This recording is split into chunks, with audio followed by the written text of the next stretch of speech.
完成しました。サバのジューシーな香りがね、食欲をそそります。それでは早速いただきます。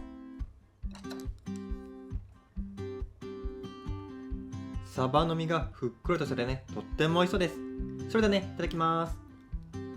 美味しい。サバはね、一度焼いてるので、しっかりとね、香ばしさはありますし、大葉の爽やかさもあってか、全然ね、青臭さはなくて、めちゃくちゃ美味しいです。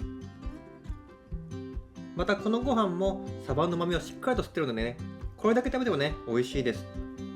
うまっ。この塩サバの炊き込みご飯は、このまま食べても美味しいんですけども、お茶漬けにするのもおすすめです。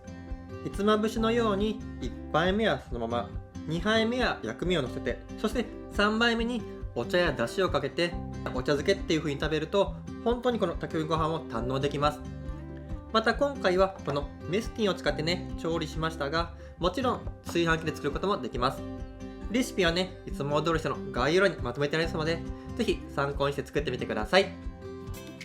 最後までご視聴ありがとうございました。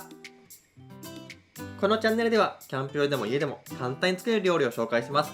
ぜひチャンネル登録とグッドボタンをお願いします。それではまた次回。バイバイ。